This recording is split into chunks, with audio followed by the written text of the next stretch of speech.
Bienvenue dans votre émission Scénomax. Cette semaine, le lancement du festival de cinéma jeune public Cinémino, des matchs N3 et N1 en roller hockey, le départ à la retraite de René Belleville, mais pour commencer, un repas offert aux agents de l'hôtel de ville de Sénaux pour plus de convivialité.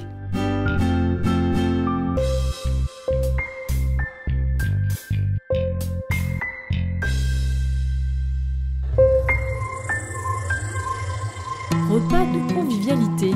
Jeudi 7 février, le maire de Sénaux, commune déléguée, invitait les agents municipaux basés à l'hôtel de ville de Sénaux à un repas de convivialité. 100 ont répondu présents sur les 130 agents de la mairie de Sénaux. C'est surtout pour vous dire qu'on fait tous partie de la même maison.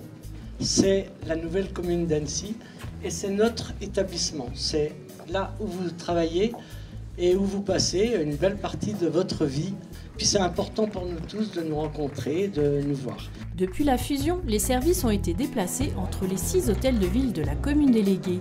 Au sein de l'hôtel de ville de Sénaux sont basés la direction culture, la voirie, la direction conception-réalisation des espaces publics, la direction paysage et biodiversité et la direction de l'information géographique et connaissance du territoire.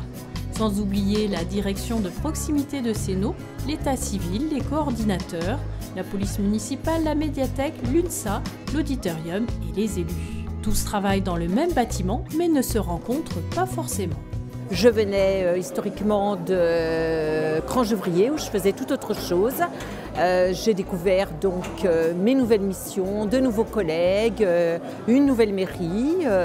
On est très bien logés. Ça n'a pas toujours été simple cette fusion, mais il s'avère qu'il y a un bon esprit d'équipe et chacun, je pense, fait du mieux qu'il peut pour avancer ensemble, pour que on réalise cette commune nouvelle. Je suis arrivé en 2003 sur Annecy historique et je suis rentré à Sénaux en 2017, au moment de la fusion des communes.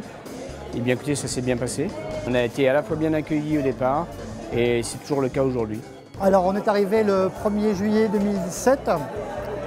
On a été très bien accueillis par Madame Camusso. On a pris les anciens locaux des marchés publics, donc on est au-dessus de l'état civil. On est dans la partie neuve de la mairie, donc on a des beaux locaux avec une belle vue sur les montagnes, donc c'est parfait. Alors je viens historiquement d'Annecy-le-Vieux, je suis ici depuis mars 2017, donc ça m'a rapproché de chez moi puisque j'habite Sénaux aussi, donc je suis à 10 minutes à pied, donc c'est royal. Et l'intégration s'est bien passée, voilà, on a tous perdu un petit peu la diversité de nos métiers historiquement dans nos communes, mais voilà, j'ai quand même trouvé un intérêt dans le travail que je fais et j'ai trouvé mes marques aussi. Un moment de rencontre, de partage, de convivialité cher à Françoise Camusso et nouveau pour quelques agents. À la mairie d'Annecy, ça ne se faisait pas avant parce qu'on était trop nombreux, 300 à l'hôtel de ville. Donc là, on est un peu plus petit, donc c'est quand même plus facile. Et du coup, c'est sympa de se rencontrer parce qu'on se rend compte que les gens de l'auditorium ou de la médiathèque, on les voit très rarement en fait. Donc c'est aussi l'occasion de mélanger la partie mairie, auditorium et médiathèque. Et un grand bravo à Miloška Gajic qui a concocté ce très bon repas. Miloška nous a fait à manger délicieusement comme d'habitude. Moi j'ai bien apprécié le chou, ouais. J'en fais moi-même, donc non, c'était très sympa. Un moment de convivialité très réussi que tous les agents ont apprécié. À refaire. Aujourd'hui, Scénomax vous emmène au cinéma Le Parnal, juste derrière moi, dans le pays de Filière. Nous sommes à Torrent-Guilière. En ce moment même se déroule l'inauguration de Cinémino. Et oui, ce festival jeune public que vous pouvez découvrir à la Turbine, au Mikado ou encore à l'Auditorium Sénaux. Venez avec moi.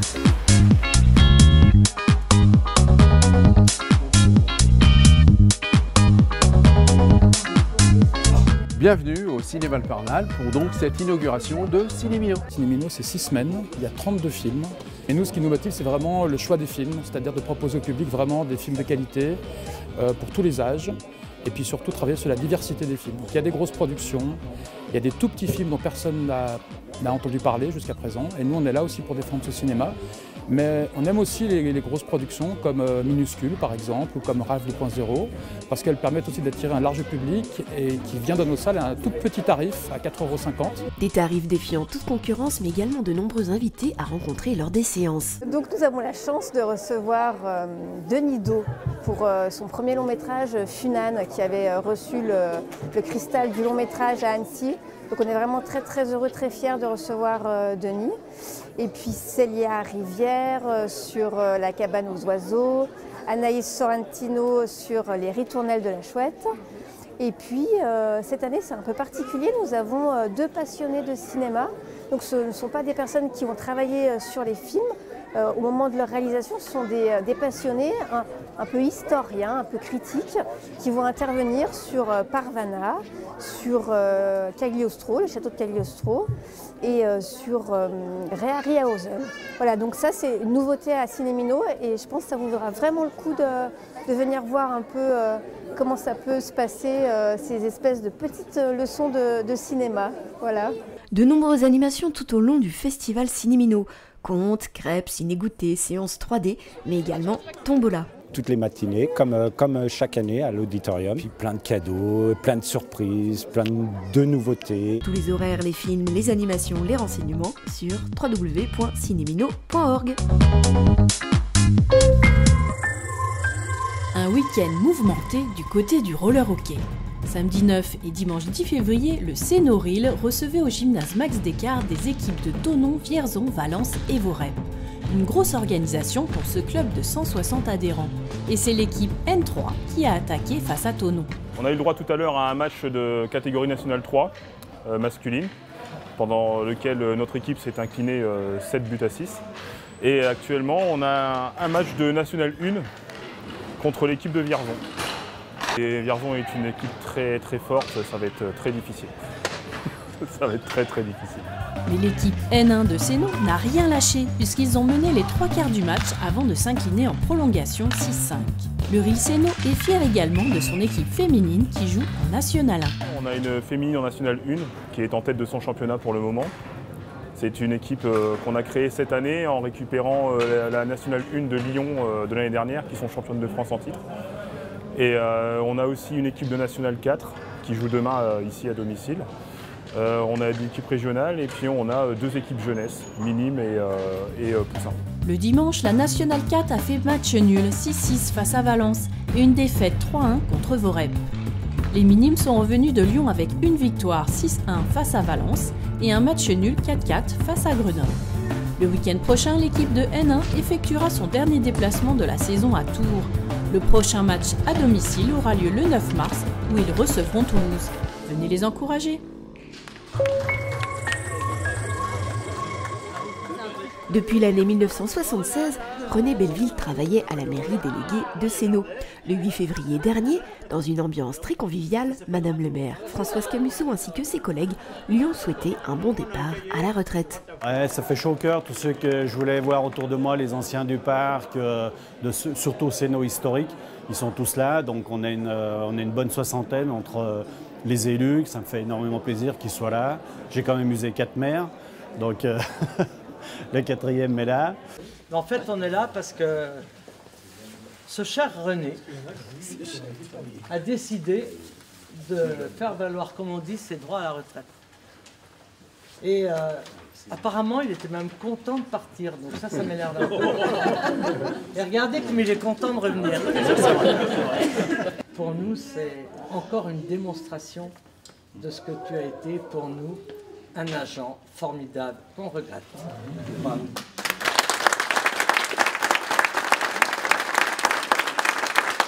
Je vous avoue, j'ai quand même préparé 2 petites phrases. 2 petites phrases avant de venir à la maison, sur le coin de la table. En tant que copilote, on a toujours un cahier sous les genoux, on sait quoi dire. Là, je ne savais pas quoi, donc j'ai pris un petit stylo.